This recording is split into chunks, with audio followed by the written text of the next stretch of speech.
الف لام میم۔ آج ہم سورہ فرقان کے آخری رکوع سے آغاز کر رہے ہیں۔ سورہ حجرات اور سورہ فاتحہ کی تکمیل کے بعد اللہ کا شکر ہے کہ ہم اپنے کورس کے آخری حصے کی طرف چل رہے ہیں۔ ارشاد باری تعالی ہے، اعوذ باللہ السمیع العلیم من الشیطان الرجیم، بسم اللہ الرحمن الرحیم۔ تبارک الذی جعل فی السماء بروجا وجعل فیہا سراجا وقمرا منیرا۔ تبارک، یہ کلمہ دیکھیے، وہی کلمہ ہے جسے اردو میں ہم کہتے ہیں مبارک ہے، بابرکت ہے۔ تبارک برکت والا ہے، مبارک ہے، بڑا نفع دینے والا ہے۔ یہ کلمہ تو ہم عموماً استعمال کرتے ہیں لیکن شاید اس کے معنی سے واقف نہیں ہوتے۔ ایک دوسرے کو کہتے ہیں آپ کو عید مبارک، آپ کو رمضان مبارک، آپ کو یہ لباس مبارک، لیکن نہیں پتا کہ اس کے معنی کیا ہیں، کیونکہ غلام قوموں کی ایک نشانی ہوتی ہے کہ غلام یہ نہیں جانتا کہ میں یہ نہیں جانتا، اور غلام یہ بھی نہیں جانتا کہ میں یہ جانتا ہوں۔ ہم کلمات استعمال کرتے ہیں لیکن اس کے معنی سے واقف نہیں ہوتے۔ مبارک ہے یعنی نفع دینے والی ہے، فائدہ دینے والی ہے، بڑی ہے بابرکت ہستی وہ جس نے نفع دیا۔ آپ کو عید مبارک ہو تو مراد یہ ہے کہ ہم دعا دے رہے ہیں کہ اے اللہ کے بندے تجھے عید کے منافع نصیب ہوں، عید کی برکتیں مل جائیں۔ آج یہ لباس مبارک ہو، اس لباس کے فوائد تمہیں نصیب ہو جائیں۔ تبارکہ مبارک ہے، برکت والا ہے، نفع مند ہے، نفع بخش ہے وہ ہستی، الذی جو ایک شخص، اور اللتی جو ایک مؤنث، اللائی جو سب مؤنث۔ تبارک الذی جعل، بڑی ہی بابرکت ہے وہ ہستی، جعل جس نے بنایا۔ یہ جعل کا کلمہ ہم دوبارہ پڑھ رہے ہیں، پہلے بھی سے پڑھا تھا۔ جعل اور خلقہ کے بارے میں پڑھا تھا ہم نے۔ خلقہ کہتے ہیں کسی کوئی چیز کو عدم سے وجود میں لانا، اور جعل کہتے ہیں کوئی چیز موجود ہو، اس کا سبسٹانس موجود ہو، اس کی چیزیں موجود ہوں، ان عناصر کو تشکیل دے کے کوئی نیا رنگ، کوئی نئی شیپ دے کر کوئی نئی چیز بنا دینا، یہ جعل ہے۔ جعل یہ ماضی ہے کہ مضارع؟ جی بالکل صحیح، یہ ماضی ہے کیونکہ اس سے پہلے مضارع کی کوئی علامت نہیں لگی ہوئی۔ اگر مضارع کی علامت لگ جائے تو وہ مضارع کہلائے گا، اس کا ترجمہ ہم زمانہ حال یا زمانہ مستقبل میں کریں گے۔ جعل ماضی ہے، اس نے بنایا، اس ایک مذکر نے بنایا، اور یجعلو وہ بناتا ہے یا بنائے گا، اور تجعلو تم بناتے ہو یا بناؤ گے، اور اجعلو میں بناتا ہوں یا بناؤں گا، اور نجعلو کا کیا ترجمہ ہوگا جی؟ ہم سب بناتے ہیں یا بنائیں گے۔ اور یہ بھی ہم نے پڑھا تھا کہ کلمے کے آخر پہ اگر تا آ جائے، تا ہم نے پڑھا تھا کہ چار حالتوں میں آتا ہے، یا تو متکلم کی علامت کے طور پر کہ تا کے اوپر پیش ہو، اگر تا کے اوپر زبر ہو تو یہ مخاطب کی علامت ہوتا ہے، اور اگر تا کے نیچے زیر ہو یہ مخاطبہ کی علامت ہوتا ہے، اور تا کے اوپر جزم ہو تو یہ ہم نے پڑھا تھا کہ یہ مؤنث غائب کی علامت ہوتا ہے۔ اگر دیکھیے جعل اس ایک مذکر نے بنایا، لیکن جعل کے بعد ایک تے کا اضافہ کر دیں اور تا کے اوپر ہم پیش لگا دیں جعلتو، تو کیا ترجمہ کریں گے؟ میں نے بنایا، جعلتو میں نے بنایا، اور جعلتا جعل اس ایک مذکر نے بنایا، لیکن تا کے اوپر زبر لگ گئی۔ تا کے اوپر زبر لگ جائے تو ہم نے پڑھا تھا یہ مخاطب کی علامت ہے، تو جعلتا کیا معنی ہو جائیں گے جی؟ بالکل ٹھیک، تم ایک مذکر نے بنایا، اور تا کے نیچے اگر زیر آ جائے جعلا کے معنی تو وہی رہ گئے، اس ایک مذکر نے بنایا، لیکن تا لگ گئے، اب معنی بدل گئے۔ جعلتی، تا کے نیچے زیر ہے، تو ایک مؤنث نے بنایا۔ زبر ہو تو مذکر، زیر ہو تو مؤنث، پیش ہو تو متکلم۔ ہاں اگر جزم آ جائے تو اس ایک مؤنث نے، غائب نے بنایا۔ جعلت، اس ایک مؤنث نے بنایا، اس ایک مؤنث نے بنایا۔ اور جعلا کے آخر پہ واو الف لگ گیا ہے، جعلو، ان سب نے بنایا۔ اور جعلنا، واو الف تو جمع کی علامت ہے نا، جعلو، ان سب مذکر نے بنایا، لیکن آخر پہ ایک نون ہوتا ہے جسے نون نسوہ کہتے ہیں، اگر وہ لگا دیا جائے جعلنا یا جعلنا، اگر اس طرح ہو، اور جعلنا، ہم نے بنایا، نون الف نا آخر پہ لگ گیا جی، تو یہ اس سے مراد ہو جائے ہم نے بنایا۔ تبارک الذی، بڑی ہی بابرکت وہ ہستی، جعلا، جس نے بنایا۔ یہ کلمہ یا، تا، الف اور نون شروع میں لگ گئے تو سمجھ لیجئے یہ تو مضارع کی علامت ہو گئی۔ اگر یہ نہیں لگے ہوئے تو آٹومیٹیکلی وہ ماضی ہے، اور ہم نے 4 تا پڑھی ہیں۔ سب سے مضبوط علامت عربی میں پیش ہوتی ہے، اس کے بعد مخاطب، پھر اس کے اوپر زبر آ جاتی ہے، اور اس کے بعد جو علامت مضبوط ترین ہے وہ زیر ہے، اور زیر کے بعد جزم۔ یہ سب سے کمزور علامت سمجھی جاتی ہے۔ جس طرح اردو ادب میں گفتگو کرتے ہوئے ہم کہتے ہیں سب سے مضبوط میں، میرے بعد تو، تیرے بعد وہ مؤنث، اور مؤنث کے بعد وہ جو غائب ہے، تو مؤنث پھر غائب۔ بالکل اسی طرح جعلتو، میں نے بنایا، جعلتا، تو نے بنایا، جعلتی، تو ایک مؤنث نے بنایا، جعلت، اس ایک مؤنث نے بنایا، اور جعلنا، ہم سب نے بنایا۔ یہاں پہ کیا بنایا؟ فی السماء، فی کا کلمہ بھی اردو میں استعمال ہوتا ہے۔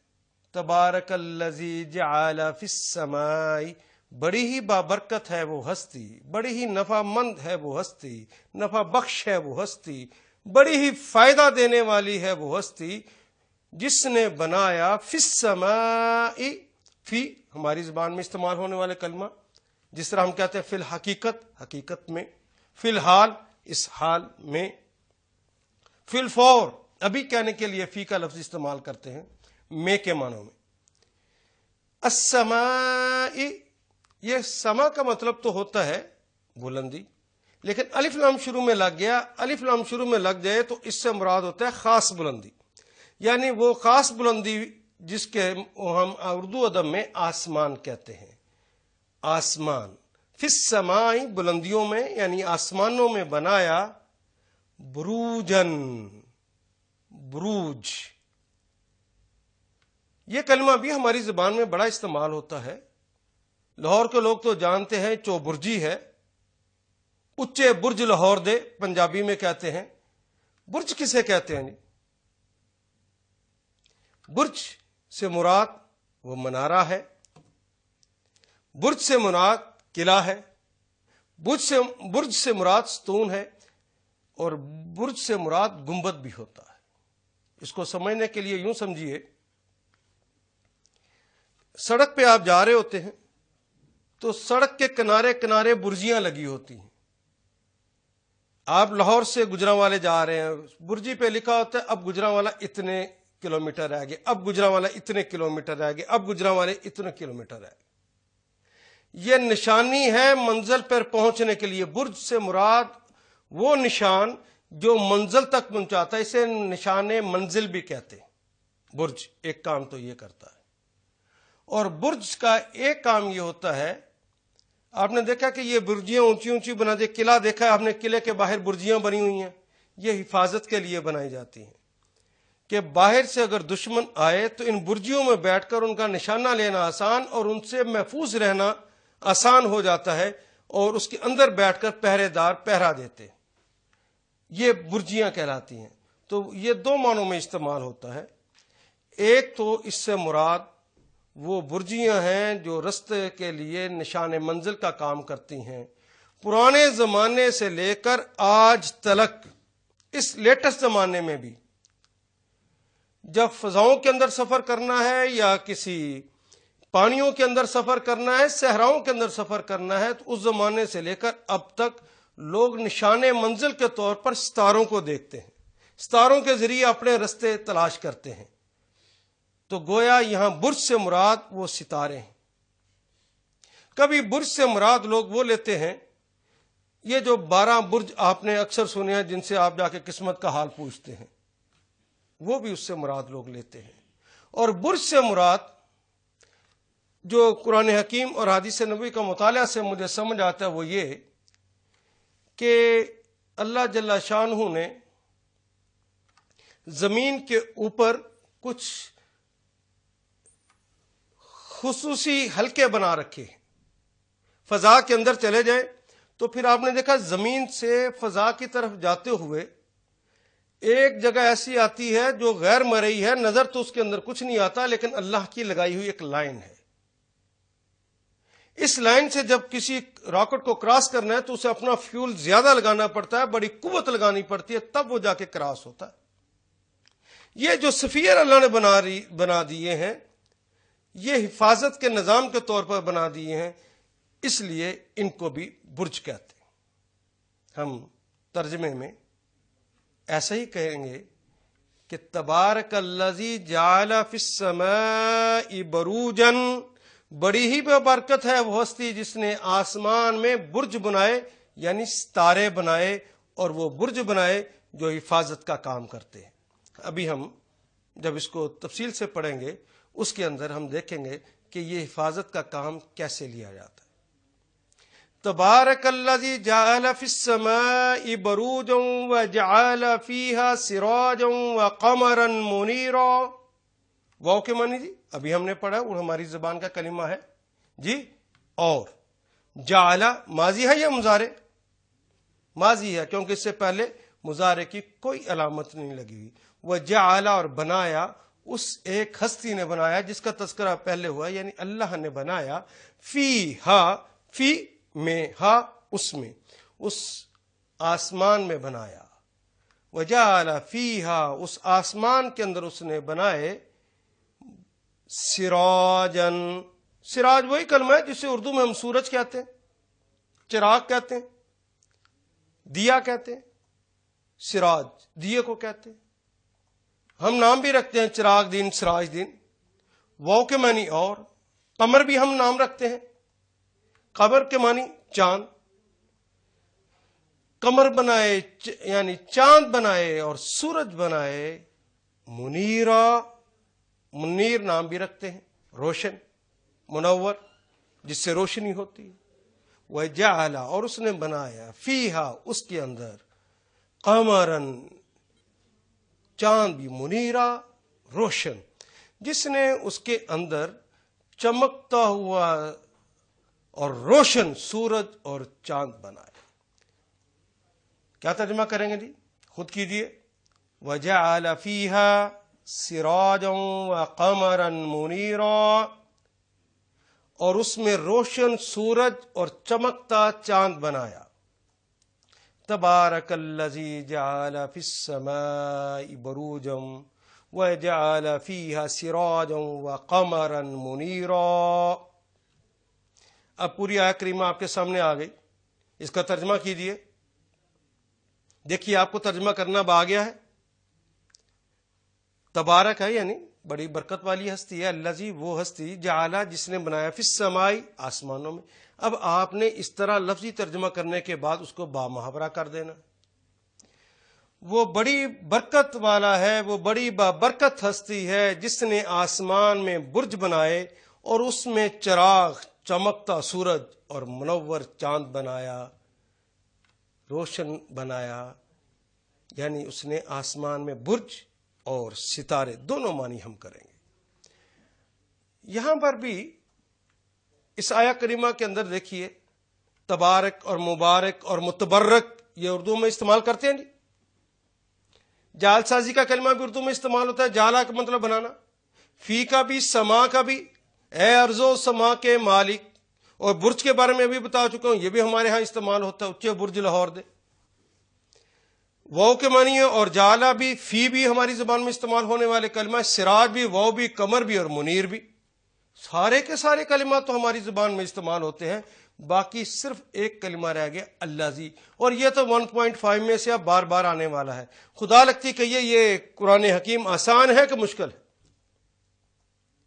تبارک الذی جعل فی السماء بروجا وجعل فیہا سراجا وقمرا منیرا وهو الذی جعل اللیل والنہار خلفتا لمن اراد ان یذکر او اراد شکورا. وهو الذی، وہ کے معنی جی؟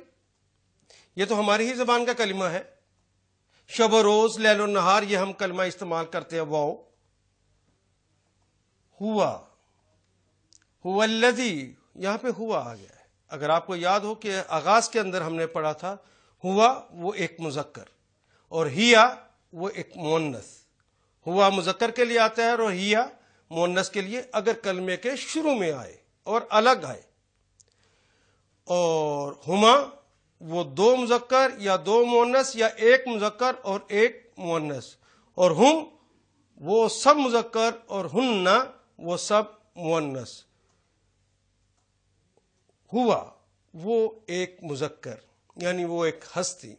الذی جس نے یا جو شخص، الذی جعل جس نے بنایا، اللیل، لیل کہتے ہیں رات کو، اردو میں بھی استعمال کرتے ہیں نا. ویسے کالی چیز کو لیل کہتے ہیں اور الف لام شروع لگا ہے وہ کالی چیز جس کو ہم اردو میں رات کہتے ہیں.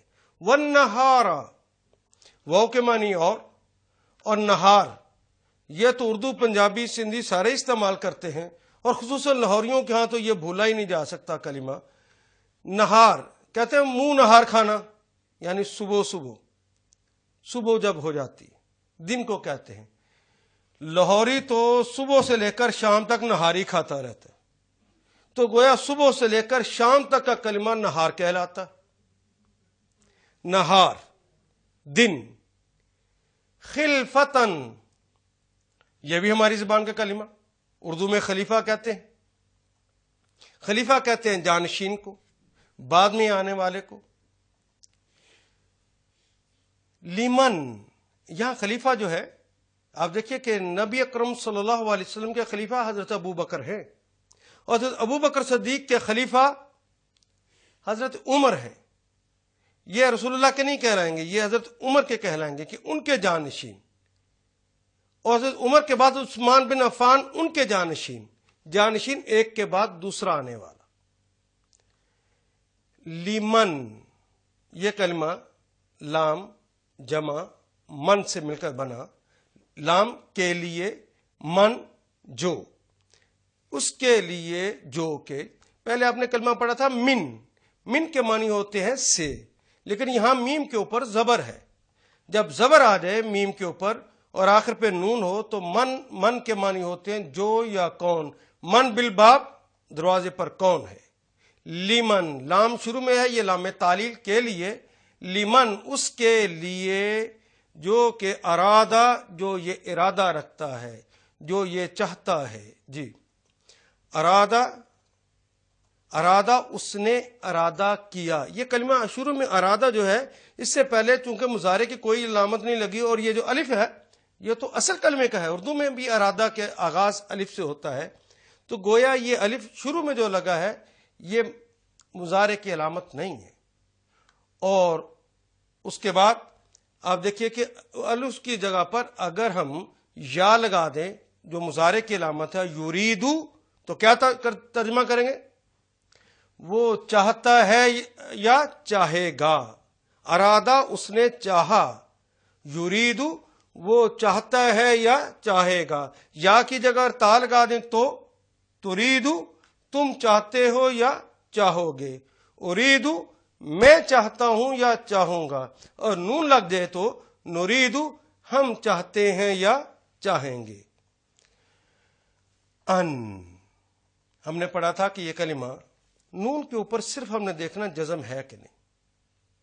اگر نون کے اوپر جزم ہو، الف کے اوپر اگر زبر آ گئی ہے تو یہ ان ہو جائے گا. ان کے معنی کے، اور نون کے اوپر جزم ہو لیکن الف کے نیچے زیر ہو، یہ کلمہ بن گیا ان کے معنی ہوتے اگر. یہاں پہ ان ہے، ان کے، یا ذکر، ذکر کا کلمہ تو اردو میں ہی استعمال ہوتا ہے، اور یہ جو شروع میں لگا یہ تو مضارع کی علامت ہے. ذکر کا مطلب یاد کرنا. جی آئیں یا ذکرہ کہ وہ یاد کرے. او کا مطلب جو ہوتا ہے یہ 1.5 میں سے ہے یا، اور جسے انگریزی میں کہتے او آر، اور او ارادہ، یا وہ ارادہ رکھتا ہے یا وہ چاہتا ہے، شکورا کہ وہ مشکور ہو جائے، وہ شکر گزار ہو جائے. دیکھیے اب اس کا قرآن اس آیہ کریمہ کو دوبارہ دیکھتے ہیں. تبارک الذی جعل فی السماء بروجا وجعل فیہا سراجا وقمرا منیرا. بڑی ہی بابرکت ہے وہ ہستی جس نے آسمان میں سورج بنائے، جس نے آسمان میں ستارے بنائے یا برج بنائے، اور اس کے اندر اس نے سورج اور چاند چمکتے دمکتے بنائے. وَهُوَ الَّذِي جَعَلَ اللَّيْلَ، اور وہ بڑی ہی بابرکت ہے ہستی جس نے بنایا اللیل، رات کو، والنہارا، اور دن کو، خلفتن، ایک دوسرے کا جانشین. لمن ارادہ، یہ ان کے لیے بنایا ہے جو یہ ارادہ رکھتے ہیں، جو یہ چاہتے ہیں، ان یذکرہ کہ وہ اس کو یاد کرے، او ارادہ شکورا، اور یا وہ ارادہ رکھتے ہیں کہ وہ اس کے شکر گزار ہوں. وہی ہے جس نے رات اور دن کو ایک دوسرے کا جانشین بنایا، اس کے لیے جو یاد دہانی حاصل کرنا اور مشکور ہونا چاہیں. اس کے اندر بھی دیکھیے واو بھی ہماری زبان کا کلم ہوا، یہ تو 1.5 میں سے ہے، الذی بھی 1.5 میں سے، جعلا ہماری ہی زبان کا کلمہ، لیل یہ بھی ہماری زبان کا کلمہ، واو یہ بھی ہماری زبان کا کلمہ، نہار یہ بھی اردو میں استعمال کرتے ہیں، پنجابی میں بھی کرتے ہیں، خلیفہ کا کلمہ بھی اردو میں استعمال کرتے ہیں. لمن یہ 1.5 میں سے آ گیا. ارادہ بھی ہماری زبان کا کلمہ اور ان 1.5 میں سے ہے. ذکر کرنا اور ارادہ کرنا اور شکور، یہ سارے کلمات پھر ہماری زبان کے. کس قدر اللہ میاں نے آسان کر دیا قرآن حکیم کو. وَلَقَدْ يَسَّرْنَا الْقُرْآنَ لِلذِّكْرِ فَهَلْ مِن مُدَّكِرٍ. ہم نے قرآن کو آسان کر دیا، میرے اللہ نے آسان کر دیا جس نے میرا اور آپ کا دماغ بنایا ہے. اب یہ بت ٹوٹ جانا چاہیے کہ جناب قرآن حکیم عربی زبان میں نازل ہوا ہے، بڑا مشکل ہے. آپ نے تو اپنے سر کی آنکھوں سے بھی دیکھ لیا ہے کہ 98% کلمات آپ کی زبان کے بن گئے ہیں. 1.5% کلمات ہیں جن کے جو بار بار دہرائے جا رہے ہیں عربی مبین کے ہی، لیکن صرف 0.5% کلمات ہیں جن کے لیے استاد یا ڈکشنری کی ضرورت پڑتی ہے. اس سے زیادہ آسان تو ہو ہی نہیں سکتا. آئیے اب ان آیات کے اندر دیکھیں بین السطور ہمیں کیا سمجھایا گیا ہے. تبارک الذی جعل فی السماء بروجا وجعل فیہا سراجا وقمرا منیرا وَهُوَ الَّذِي جَعَلَ اللَّيْلَ وَالنَّهَارَ خِلْفَةً لِمَنْ أَرَادَ أَنْ يَذَكَّرَ أَوْ أَرَادَ شُكُورًا. جب اس کو پڑھتے ہیں تو گویا ہم یہ کہہ رہے ہیں تبارک الذی جعل فی السماء، بڑی ہی بابرکت ہستی ہے جس نے بنایا آسمان کے اندر برجوں کو. اے اللہ آپ کس قدر ہمیں پیار کرتے ہیں کہ ہمارے سفروں کو آسان کرنے کے لیے جس طرح ہم خشکی کے اوپر برجیاں لگا لیتے ہیں، فضا کے اندر سفر کرنا ہو جہازوں میں کہاں برجیاں لگائیں. ہم نے اگر پانیوں کے اندر سفر کرنا ہے تو وہاں برجیاں کہاں پہ لگائیں، گہرے پانیوں میں جا کے برجیاں کہاں لگائیں کہ رستہ بتائیں کہ اس وسیع دور دراز تک تا حد نظر اس سمندر کے اندر فلاں ملک کی طرف جانا ہو تو کون سا رستہ ہوگا، اس کے لیے تو نے آسمان میں ستارے ٹانک دیے ہماری رہنمائی کے لیے۔ اے اللہ، ہم تو کوئی چیز چھوٹی سی بھی اس طرح ہاتھ میں رکھ کر چھوڑ دیں تو وہ نیچے گر پڑتی ہے۔ اے رب ذوالجلال والاکرام، اتنے بڑے ستارے جو ہماری زمین سے بھی بڑے ہیں، ان کو تو نے آسمان کے اندر یوں ٹانک دیا ہے بغیر سہاروں کے، اس کا کوئی سہارا نہیں ہے۔ اے رب ذوالجلال والاکرام، جس نے اتنے اتنے بڑے ستاروں کو بغیر سہاروں کے ٹانک دیا ہے، تو ہی تو ہمارا رب ہو سکتا ہے، تو ہی تو ہمارا خالق ہو سکتا ہے۔ ہم تجھے یاد کرتے ہیں، اور اس لیے بھی یاد کرتے ہیں کہ اگر تو وہ نہ بناتا تو ہمارے رستے مشکل ہو جاتے، ہمارے سفر مشکل ہو جاتے، ہم سفر کر ہی نہ پاتے، نہ صحراؤں میں اور نہ ہی پانیوں کے اندر اور نہ ہی فضاؤں میں۔ اے ہمارے رستے آسان کر دینے والے، ہم آپ کو یاد کرتے ہیں اور ہم آپ کے شکر گزار۔ تبارک الذی جعل فی السماء بروجا، بڑی ہی بابرکت ہے وہ ہستی جس نے برج بنا دیے۔ ایک معنی تو ستارے تھے، وہ میں نے اس حوالے سے گفتگو کی۔ برج کے دوسرے معنی وہ فورٹیفائڈ سفیئرز، وہ جو اللہ نے ایک زمین سے آسمان کے درمیان مختلف تہیں بنا رکھی ہیں جو ایک خطے سے دوسرے خطے کو امتیاز بخشتی ہیں۔ اگر زمین سے کسی نے چاند کی طرف جانا ہو تو زمین سے جب جاتے ہیں تو راستے میں ایک مقام آتا ہے کہ پورا راکٹ کو فیول لگانا پڑتا ہے، قوت لگانی پڑتی ہے اس کو کراس کرنے کے لیے۔ یہ اللہ نے برج بنائے، یہ فورٹیفائڈ سفیئرز کہلاتے ہیں، اس لیے کہ سائنسدان کہتے ہیں کہ آسمان سے مختلف سیاروں اور مختلف گلیکسیز سے جو ٹوٹ کر کے سیارے زمین کی طرف آتے ہیں، وہ شہاب ثاقب جو زمین کی طرف آتے ہیں، ایک دن میں ان کی تعداد 10 کھرب ہوتی ہے۔ 10 کھرب۔ اور اگر کوئی شہاب ثاقب زمین پر پہنچ جائے تو زمین پہ زلزلہ آ جاتا ہے، زمین کے اندر سے پانی نکل آتا ہے، وہ زمین میں گہرائی تک چلا جاتا ہے اور وہاں تباہی پیدا کر دیتا ہے۔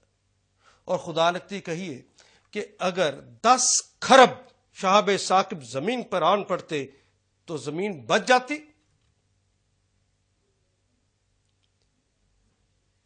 اللہ نے وہ جو برج بنا دیے ہیں وہ ان کو ادھر آنے سے روکتے ہیں، اور جب اس برج کے اندر کوئی چیز آ جاتی ہے، وہ جو کہیں سے شہاب ثاقب ٹوٹ کر آتا ہے، تو جب وہ ان برجوں کے اندر آتا ہے تو اتنی تیزی سے وہ اس کے اندر گھومنے لگتا ہے کہ سائنسدان کہتے ہیں کہ 50 میل فی سیکنڈ کی رفتار سے وہ گھومتے ہیں، اور جب وہ تیزی سے گھومتے ہیں تو وہ ان کے اندر حرارت اتنی پیدا ہو جاتی ہے کہ وہیں پر بھسم ہو جاتے ہیں اور زمین تک نہیں پہنچ پاتے، اور کبھی کبھار زمین پر اگر آ جائے تو زمین پر زلزلہ اور زمین پر تباہی مچا دیتے ہیں۔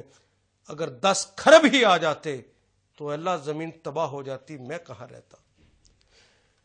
اے رب ذوالجلال والاکرام، کوئی ایسا نشان تیرے حکم سے لگ گیا کہ اس سے یہ کراس نہ کریں، تو نے ہمارے لیے وہ برج بنا دیے، تیرے حکم سے نشان لگا، وہاں پہ تو مادی طور پہ کوئی چیز بھی موجود نہیں ہے، تیرے حکم سے اگر وہ اسی کے اندر گھومنے لگ جائیں اور وہیں پر بھسم ہو جائیں، اے خالق تیرے علاوہ کوئی نہیں ہو سکتا جس کے پاس یہ قوت ہے۔ کسی اور کے پاس قوت ہوتی ہے تو ہم اسے اپنا اللہ مان لیتے، یہ اللہ تیرے پاس چونکہ یہ قوت ہے ہم تجھے ہی مانتے ہیں، اور ہماری حفاظت کا اس قدر انتظام تو نے کر دیا کہ 10 کھرب سے ہمیں بچا لیا، وہ شہاب ثاقب زمین پر گرتے تو ہم سب تباہ ہو جاتے۔ کتنی بابرکت ہے ہستی تو، اے اللہ تو نے ہمارے دنیا کے اوپر رہنے کا سامان بھی پیدا کر دی۔ تبارک الذی جعل فی السماء بروجا وجعل فیہا سراجا وقمرا منیرا، تو نے آسمان کے اوپر ایک سورج بنا دیا۔ سورج جو آگ کا گولا ہے، وہ آگ جو زندگی کو بھسم کر دیتی ہے، جلا کر راکھ کر دیتی ہے، اس آگ کے گولے سے تو اتنی حرارت ہماری زمین پر بھیجتا ہے کہ وہ ہماری زندگی کے اندر زندگی کو ختم کرنے کی بجائے زندگی کا سامان کر دیتی ہے۔ متضاد چیزوں سے ہمارے فائدے کا سامان کرنے والی ہستی، وہ آگ جو کہ بھسم کر دے زندگی کو، اس کے تو نے ذریعے اس طرح انتظام کر دیا کہ اگر یہ سورج نہ ہوتا تو زمین کے اوپر نباتات نہ ہوتی، کیونکہ یہ سورج کی شعاعیں ہی اس نباتات کو پکاتی ہیں۔ اگر یہ سورج کی شعاعیں نباتات کو نہ پکاتی، یہ فصلیں نہ ہوتی، ہمارے کھانے پینے کا انتظام نہ ہوتا، جانوروں کے کھانے کا انتظام نہ ہوتا، جانور بھی مر جاتے اور ہم بھی مر جاتے ہو تو زندگی ختم ہو جاتی۔ اے اللہ، سورج کے ذریعے شعاعیں ڈال کر تو نے ہماری فصلیں پکائیں، ہم آپ کے شکر گزار۔ اس دھرتی پر ایک گندم کا دانہ اگنا ہو، اس دھرتی میں گھاس کا ایک پتا اگنا ہو، تو اے اللہ آپ اپنے سورج کو حکم دیتے ہیں کہ سورج اس کے اوپر اپنی شعاعیں ڈال۔ میرے بندے نے یہاں بیج ڈالا ہے، یہ جو باہر نکلا ہے، اس باہر نکلنے والے بیج کے اوپر جب تک تو شعاعیں نہیں ڈالے گا یہ نہیں بنے گی۔ اور دیکھنا، شعاعیں اتنی ڈالنا کہ یہ جل نہ جائے۔ اگر کہیں فصل کے اوپر شعاعیں زیادہ پڑ جائیں تو فصل جل جاتی ہے، کیونکہ وہ تو آگ ہے۔ اس کو یوں کنٹرول کر کے تو بھیجتا ہے۔ یہ تیری ہستی ہے کہ اس کو کنٹرول کر لیتا ہے، تیرے علاوہ کوئی نہیں ہے جو اس کو کنٹرول کر سکے۔ رب ذوالجلال والاکرام، ہم آپ کو یاد کرتے ہیں اور آپ کے شکر گزار ہیں۔ اگر دوسری بات تو یہ کہ وہ جعلنا کل شیء حی من الماء، وہ ساری زندہ چیزیں تو نے پانی سے پیدا کی ہیں، خود ارشاد فرمایا ہے۔ رب ذوالجلال والاکرام، اگر کوئی بندہ کسی جگہ پر بیج ڈالتا ہے اور وہاں پر پانی موجود نہ ہو تو اپنے سورج کو حکم دیتا ہے کہ سورج جہاں پر پانی ہے وہاں پر شعاعیں ڈال۔ وہ اپنی شعاعیں ڈالتا ہے، پانی کو بھاپ بناتا ہے، بھاپ بنا کر تو فرشتوں کو حکم دیتا ہے اس کو دھکیل کر اس جگہ لے جاؤ جہاں میرے بندے نے بیج ڈال رکھا ہے۔ وہ دھکیل کے وہاں لاتے ہیں اور اس علاقے میں اس سے پہلے فرشتوں کے ذریعے ہوا کا دباؤ کم کیا جاتا ہے، دور سے یہ بھاری وہاں پہ پہنچتی ہیں، وہاں پہ ٹکراتی ہیں، اور ٹکرا کے ٹھنڈی ہو کے جب نیچے آتی ہیں تو وہاں پہ بارش برسا دیتی ہیں، اور ہمارے تو کھانے پینے کے لیے گندم سے لے کر ہر چیز کے پیدا کرنے کا سامان کر دیتا ہے۔ اے رب ذوالجلال والاکرام، آپ کا یہ سورج وہاں سے پانی اٹھا کر نہ لاتا تو یہاں پر دور دراز علاقوں میں ہم آپ پاشی نہ کر سکتے۔ اے اللہ، اتنی دور سے ہمارے لیے پانی لانے والے اور اس کو پھر اگانے والے، زمین کے اندر کی ساری قوتوں کو لگا دیا کہ اس کے اندر اپنی قوتیں بھر دو۔ اس بیج کو پھاڑا اور اس میں سے ہلکی سی ایک چھوٹی سی کونپل، اتنی نرم و نازک کونپل نکلی کہ اگر اس بیج سے نکلنے والی کونپل پر ایک چھوٹا سا گھاس کا پتا بھی رکھ دیا جائے تو وہ دب جاتی ہے، لیکن تو اسے اتنی قوت دیتا ہے کہ دھرتی کا سینہ پھاڑتی ہوئی باہر نکل آتی، اور اس کے اوپر پھر سورج کی شعاعیں ڈالتا ہے جس سے اس کے اندر طاقت پیدا ہوتی ہے، وہ بڑھتی ہے۔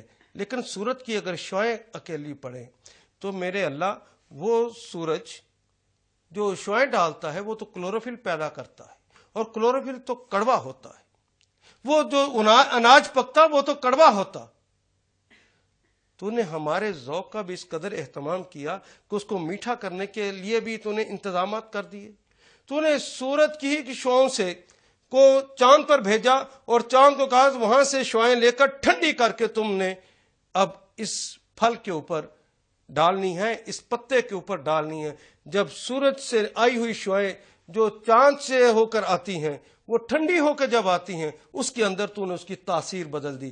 یہ تاثیر بدل دینے کا کام بھی اللہ آپ ہی کر سکتے ہیں، آپ کے علاوہ کوئی نہیں کر سکتا۔ ہم آپ کو یاد کرتے ہیں اور آپ کے شکر گزار۔ آپ اپنے گھر میں جو پھل لگا ہے اس کے اوپر اس طرح کیجئے کہ صبح کے وقت تو سورج کی شعاعیں پڑنے دیجئے، جب سورج کی شعاعیں پڑ جائیں تو رات کو اس کے اوپر مٹی مل دیجئے تاکہ چاند کی شعاعیں اس پر نہ پڑے۔ جب وہ پک کر بڑا ہو جائے تو اس کو کھائیے، وہ زہر کی طرح کڑوا ہوگا۔ میرے رب ذوالجلال والاکرام، آپ نے میرے ذوق کے لیے، میرے مزوں کی خاطر اس کو اتنا میٹھا کر دیا جس طرح میں چاہتا ہوں۔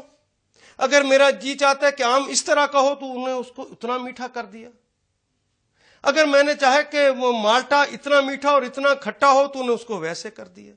سیب کو میٹھا میری مرضی کے مطابق اور انگور کو میری مرضی کے مطابق کر دیا, اور سنگترے کو میری مرضی کے مطابق تو انہیں کھٹا کر دیا. یہ سارے انتظامات کرنے والے, میرے ذوق کا بھی خیال رکھنے والے, اور چاند سے شعاعیں زمین پر پہنچا کر میرے لیے اتنا بڑا اہتمام کرنے والے تیرے علاوہ کوئی اور دوسری ہستی ہو ہی نہیں سکتی. اس لیے توحید یہی ہے کہ میں تجھے اندر سے مان جاؤں کہ تو نے میرے لیے سب کچھ اہتمام کر رکھا, تیرے علاوہ اور کوئی نہیں کر سکتا, اور اس کا تقاضا ہے کہ میں پھر آپ کا شکر گزار رہوں. اے اللہ میں آپ کا شکر گزار ہوں. لمن اراد ان یذکر او اراد شکورا. یہ سورج چاند سے نکلنے والی شعاؤں کے اندر کس قدر تو نے تاثیر رکھی کہ سارا دن جب میں کام کر کر کے تھک جاتا ہوں تو رات کو کچھ دیر کے لیے میرے جسم کو ضرورت ہوتی ہے کچھ شعاؤں کی. ویسے تو اندھیرا ہو جاتا ہے, تو نے رات بنا کر اس کا بھی اہتمام کیا, لیکن جسم کو کچھ دنوں کے لیے ضرورت پڑتی ہے کہ اس کے اوپر چاند کی بھی شعاعیں پڑیں. جتنے دن اس کے جسم کی ضرورت ہے اللہ اتنے دن ہمارے جسموں کے اوپر تو چاند کی شعاعیں ڈالتا ہے, جس کی وجہ سے ہمارے دلوں کے اندر محبت کے جذبات پیدا ہوتے. صرف انسانوں ہی کے اندر نہیں, اے اللہ تو نے اس کے ذریعے جوار باٹا کے بھی پیدا کیا اور سمندروں کے اندر ایک ہلچل پیدا کر دی. چاند کی روشنی کے ساتھ ہی جوار باٹا پیدا ہوتا ہے. اسی زمانے میں ریپروڈکشن کا عمل ہوتا ہے, اور ہمارے لیے اس ریپروڈکشن کے عمل کے ذریعے تو نے ہماری مچھلیاں, جو ہمارا وائٹ میٹ ہے ہمارا, اس کا اہتمام کر دیا. اے اللہ ہم کہاں کہاں تجھے یاد کریں, کیسے کیسے تیری نعمتوں کو دیکھیں, اور کس کس تیری نعمت کا شکر ادا کریں. تیرے جس طرف آنکھ اٹھاتے ہیں تیری ہی نعمتیں ہیں, اور یہ ہستی بھی تیری ہے کہ متضاد چیزوں کے ساتھ تو وہ کام کر دکھاتا ہے جو انسان کے تصور میں بھی نہیں آ سکتا. رب ذوالجلال والاکرام, یہ پانی جس کے لیے آپ نے کہا کہ وَجَعَلْنَا كُلَّ شَيْءٍ حَيٍّ مِّنَ الْمَاءِ, پانی جس کے ساتھ تو نے کہا ہے کہ ہر زندہ چیز کو ہم نے پیدا کیا ہے, یہ تو آکسیجن اور ہائیڈروجن کا مجموعہ ہے. ہائیڈروجن کی خصوصیت یہ ہے کہ یہ خود جل اٹھتی ہے, اور آکسیجن کی خصوصیت یہ ہے کہ جلنے میں مدد دیتی ہے. ایک چیز خود جل اٹھے دوسری جلنے میں مدد دے, اور رب ذوالجلال والاکرام تو نے اس طرح سے ملایا کہ وہ آگ کو بجھانے والی بن جاتی. یہ آگ جو کہ زندگی کو بھسم کرتی ہے, بنیادی طور پہ تو زندگی کو بھسم کر دینے والی چیز تھی. رب ذوالجلال والاکرام آپ نے اپنی قدرت کے ساتھ اس بھسم کر دینے والی چیز کو پانی بنا کر ہماری زندگی کا سامان کر دیا, اور اس وقت تک یہ ایسا ہی کرتا رہے گا, پانی ہماری زندگی کا ہی سامان کرتا رہے گا. اور جب تو چاہے تو سیلابوں کے ذریعے, اسی پانی کے ذریعے تو موت کا سامان کر دے. یہ تیری قدرت ہے. اے اللہ تیری قدرت مشرقی پاکستان میں, اللہ اکبر, مشرقی پاکستان میں ایک دفعہ سیلاب آیا. پتہ نہیں میں نے کوشش کی ہے کہ اسے بنگلہ دیش کہہ سکوں, اندر سے ہمت نہیں پاتا. مشرقی پاکستان میں سیلاب آیا, 30-35 فٹ اونچی پانی کی لہر تھی. سب کچھ خس و خاشاک کی طرح بہہ گیا. ہزاروں افراد لقمہ اجل ہو گئے. جب پانی آ رہا تھا تو لوگ محفوظ جگہوں کی طرف بھاگے. ایک گھر کے اندر ایک نوجوان بیٹی جس کی گود میں پلوٹھی کا بیٹا تھا, مائیں جانتی ہیں کہ پلوٹھی کے بیٹے کے ساتھ کس قدر محبت ہوتی ہے. وہ اپنی ماں کے گھر آئی ہوئی تھی اسی عالم کے اندر کہ جب لوگوں نے کہا سیلاب آیا تو کھینچ کر اسے اوپر لے کر جانے لگے تو اس کے ہاتھ سے اس کا بیٹا گر گیا. چونکہ پانی داخل ہو رہا تھا, وہ تیزی کے ساتھ وہاں سے اس کے گھر والے کھینچ کے اوپر لے گئے. وہ چیختی چلاتی رہی, ہائے میرا بیٹا, ہائے میرا بیٹا, لیکن ماں کو بچانے کے لیے کھینچ کے وہ اوپر لے گئے. تیسرے دن سیلاب کا پانی نیچے اترا. اس دوران لوگوں نے دیکھا کہ بڑی بڑی کاریں، ٹرک بھی پانی کے اندر کھلونوں کی طرح لڑک رہے تھے، ڈھور ڈنگر سب بہہ گئے، گھر کا سامان بکھر گیا۔ تیسرے دن جب پانی نیچے اترا تو وہ لڑکی، وہ ماں اپنی ممتا کی ماری چیختی چلاتی بھاگتی ہوئی نیچے آئے، ہائے میرا بچہ دو، میرا بچہ زندہ ہے، میرا بچہ مجھے دو۔ وہ کبھی اس کمرے میں جاتی، کبھی اس کمرے میں جاتی، کبھی کدھر جاتی۔ لوگوں نے سمجھایا کہ بیٹا دیکھو سارا سامان اس سیلاب کی نظر ہو گیا، ڈھور ڈنگر بہہ گئے، یہاں تو کاریں اس طرح کھلونوں کی طرح بہتی جا رہی تھیں، تیرا ایک چھوٹا سا معصوم جو 1.25 سال 1.5 سال کا، ابھی 4-5 ماہ کا بچہ ہے، چھوٹا سا بچہ ہے، یہ کیسے بچا ہوگا؟ یہ چلا گیا ہے، صبر کرو، جتنے لوگ شہید ہو گئے اتنے، اس میں ایک تیرا بیٹا بھی صحیح، اب تو صبر کے علاوہ کوئی چارہ کار نہیں۔ لیکن وہ کہے میرا دل گواہی دیتا کہ میرا بچہ زندہ ہے، مجھے میرا بچہ دو، میرا بچہ زندہ ہے۔ لوگوں نے سمجھا شاید صدمے کی وجہ سے دماغ خراب ہو گیا، وہ اسے کھینچ کے اوپر لے کر جانے لگے، اتنے میں بچے کے رونے کی آواز آئی، لوگ پریشان ہو گئے، یہ آواز کہاں سے آ رہی ہے؟ جب دیکھا تو بانس کے درختوں کے اوپر والے حصے سے بچے کے رونے کی آواز آ رہی۔ یا اللہ، اتنے اونچے بانس کے اوپر یہ بچہ کیسے پہنچا؟ آپ کو پتا کہ مشرقی پاکستان میں لوگ اپنے گھر کی آؤٹر سراؤنڈنگ وہ گارے یا مٹی سے نہیں بناتے، یہ اینٹوں سے نہیں بناتے، وہ یہ درخت لگا دیتے ہیں، خود ہی بڑے ہوتے رہتے ہیں اور یہی ان کی آؤٹر باؤنڈری ہوتی ہے۔ اس آؤٹر باؤنڈری کے اوپر دور دیکھا کہ بچہ ہے، پریشان ہو گئے۔ جب قریب جا کے دیکھا تو وہ بچہ ایک ناگ کے، وہ کالا ناگ جو کہ دھان کے کھیتوں میں ہوتا ہے، جس کے بارے میں کہتے ہیں کہ اگر کسان دھان کے اندر پانی کے اندر کھڑے ہو کر وہ چاول لگا رہا ہوتا ہے، اگر اس کے دوسری سائڈ پر اگر یہ اپنا زہر پھینک دے تو اس کا زہر اتنا سخت ہوتا ہے کہ اس کے اندر اس کی ٹانگیں گل جاتی، بڑا خطرناک ہے۔ اس کی جب یہ پھونکارتا ہے اس کے اندر بھی زہر ہوتا ہے۔ لوگ ڈر گئے کہ اس کالے ناک نے اپنے بلوں میں لے رکھا ہے۔ وہ جب پھونکارا لوگ تو بھاگے، لیکن ماں کیسے بھاگتی بیچاری؟ وہ ممتا کی ماری نیچے گئی، اس نے جا کے درخت کو ہلایا۔ آپ کو پتا جب درخت ہلاتے ہیں تو نیچے سے کم ہلایا جاتا ہے، اوپر سے وہ زیادہ ہلتا ہے، جھولتا باقاعدہ۔ اس دوران بچے کی چیخنے کی آوازیں اور زیادہ ہو گئی، گویا سانپ نے اسے اپنی گرفت میں اور زیادہ کر لیا۔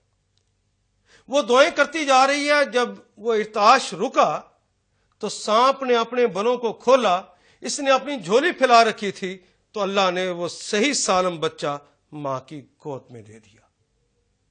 یہاں اللہ ایک سبق دے رہے کہ لوگوں، یہ تم سمجھتے ہو کہ طبعی چیزیں ہیں اور طبعی چیزوں کے اپنے اثرات ہوتے ہیں، وہ ان کے ایسا کرنے سے یہ کبھی چیزیں پک جاتی ہیں یا کبھی خراب ہو جاتی ہیں۔ اللہ فرما رہے ہیں کہ یہ سارے میرے جنود ہیں جن سے میں چاہتا ہوں جو کام لیتا ہوں۔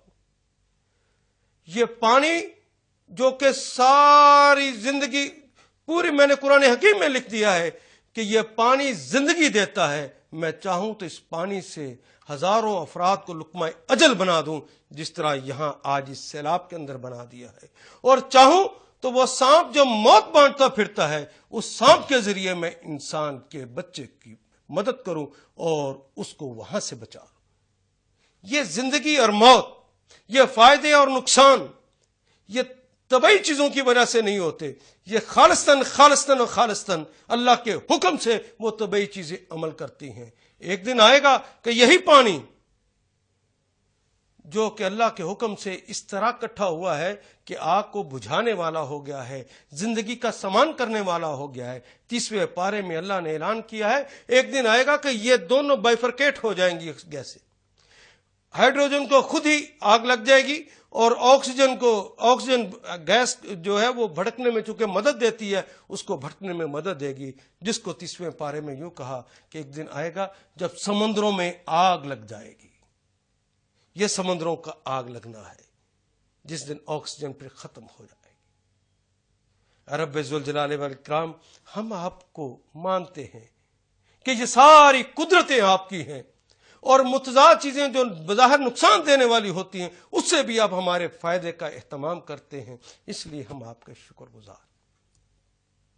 رب ذوالجلال والاکرام، آپ نے ہمارے لیے دن اور رات بنائے، دن کے اندر معاش کمانے کے لیے جسم کے اندر آپ نے طاقت رکھی، سورج کی روشنی دن کے اندر کام کرنے کی صلاحیت پیدا کرتی، ہم سارا دن کام کر کر کے تھک جاتے ہیں، ہمارے جسم بنانے والے اللہ، آپ کو پتا ہے اس کو آرام کی ضرورت ہے، اور آرام کے لیے اندھیرا کا ہونا ضروری ہے، تو نے اس کے لیے ہمارے لیے رات بھی بنا دی، دن بھی ہماری معاش کے لیے بنایا اور رات ہمارے آرام کے لیے بنائی، اور اس کو اتنے دن اندھیرا رکھا۔ اگر میں کمرے میں سو رہا ہوں، ایک بلب بھی چھوٹا سا جل جائے تو میری نیند خراب ہوتی ہے، تو مکمل کبھی تاریکی کر دیتا ہے، اور کبھی اتنی چھوٹی فضا اور اتنی ٹھنڈی روشنی دیتا ہے کہ میرے جسم کو اس سے سکون ملتا ہے۔ اور اگر صرف دن ہی ہوتا تو میری زندگی اجیرن ہو جاتی، اگر صرف رات ہی ہوتی تو تب بھی زندگی اجیرن ہو جاتی۔ ان دونوں کو ایک دوسرے کا جانشین بنانے والے، یہ تیرا ہی کمال ہے کہ کبھی تو زمین کو بھی گھماتا ہے، تو چاند کو بھی چلاتا ہے، سورج کو بھی چلاتا ہے، اور اس طرح چلاتا ہے کہ کبھی زمین کا جو حصہ اس کے سامنے آئے وہ روشن ہو جائے، وہ دن بن جائے، اور جو پیچھے چلا جائے وہ رات۔ وہ ان کی محوری گردش بھی کرتا ہے اور ان کی سالانہ گردشیں بھی کرتا ہے۔ اتنے بڑی چیزوں کو کھلونوں کی طرح چلانے والے، یہ تیری قدرت ہے، تیرے علاوہ اور کسی کی قدرت نہیں ہو سکتی۔ اس لیے ہم آپ کو اپنا رب کہتے ہیں اور آپ کو یاد کرتے ہیں، اور لمحہ لمحہ آپ کو یاد کرتے ہیں، اور اتنے ہم پہ عنایتیں کرنے والے، ہم آپ کے شکر گزار ہیں۔ وہ کون کون سی چیز ہے، وہ کون کون سی نعمت ہے اللہ، وہ تو اتنی نعمتیں ہیں، ہم تو نعمتوں کا شکر ادا نہیں کر سکتے، اور تیری نعمتیں اس سے بھی زیادہ ہیں۔ آئیے اس آیہ کریمہ کو دونوں کو ایک دفعہ پھر پڑھتے ہیں۔ تبارک الذی جعل فی السماء بروجا وجعل فیہا سراجا وقمرا منیرا وهو الذی جعل اللیل والنہار خلفة لمن اراد ان یذکر او اراد شکورا۔ حضرات، یہ میں نے چند باتیں جو آپ کے سامنے رکھی ہیں اللہ کی قدرت کے حوالے سے، یہ تو چند چیزیں میں نے آپ کے سامنے اس تھوڑے وقت کی وجہ سے رکھی۔ آپ اپنی زندگی کے اندر اللہ کے دیے ہوئے انعامات پہ غور کیجئے، کیا یہ انعام کوئی اور بھی دے سکتا تھا؟ اگر اس نے وہ انعامات آپ کو دیے ہیں تو کیا اس کا تقاضا نہیں ہے کہ آپ اس کے شکر گزار ہو جائیں؟ اس کی شکر گزاری کرنا ضروری ہے۔ اللہ کہتا ہے میں نے تو تمہیں دینا ہے، اما شاکرا و اما کفورا، چاہے شکر گزار بن جاؤ، چاہے اس کا انکار کرنے والے بن جاؤ۔ انکار کرنے والے بنو گے تو میں تمہیں سزا دوں گا، شکر گزار بنو گے تو تمہیں اور نوازوں گا۔ یہ دنیا میں جو میں نے پھل دیے ہیں تمہیں کھانے کے لیے، اس کی تو کوئی حیثیت نہیں، آخرت کے اندر بے شمار پھل ہے، وہ تم تصور نہیں کر سکتے کتنے مزیدار ہے۔ یہ جو گھر دیا ہے اس کی تو کوئی حیثیت نہیں، لولو اور مرجان کے بنے ہوئے تجھے محل ملیں گے۔ یہ جو تو نے گھر کو سجایا ہے یہ تو کوئی سجاوٹ نہیں، اصل سجاوٹ تو وہ ہے کہ وہاں پہ وَالزَّرَّابِيُ مَبْثُوثًا، ایران کے بنے ہوئے قالین نہیں، اللہ کے بنائے ہوئے قالین، اس کے کارندوں کے بنائے ہوئے قالین وہ بچھے ہوں گے۔ وہاں پہ تو خوبصورت پردے لٹک رہے ہوں گے جو حریر اور ریشم کے ہوں گے، گاؤ تکیے لگے ہوں گے، بڑا عالیشان سب کچھ ملنے والا ہے۔ اس دنیا میں بھی شکر گزاروں کو اور اس دنیا میں بھی شکر گزاروں کو ملنے والا ہے۔ آئیے عہد کریں کہ اللہ کی باتوں پہ غور فکر تدبر کریں گے، اللہ کی عنایات پہ غور فکر اور تدبر کریں گے۔ اگر وہ انعامات ہم پر ہوئے ہیں تو اس کے پھر شکر گزار ہو جائیں گے۔ اور شکر گزاری کا طریقہ یہ ہے کہ جو انعام اس نے دیا ہے اس انعام کو استعمال کرنے کا طریقہ بھی تو اس نے بتایا ہے۔ اس انعام کو اس کے کہے ہوئے طریقے کے مطابق استعمال کریں گے۔ اگر یہ ہم نے عہد کر لیا تو پھر میرا آج یہ گفتگو کرنا اور آپ کا یہ سننا انشاءاللہ مبارک ہو جائے گا، ورنہ یہ میرے لیے بھی وبال اور آپ کے لیے بھی۔ اللہ میرا اور آپ کا حامی و ناصر ہو۔ وآخر دعوانا الحمدللہ۔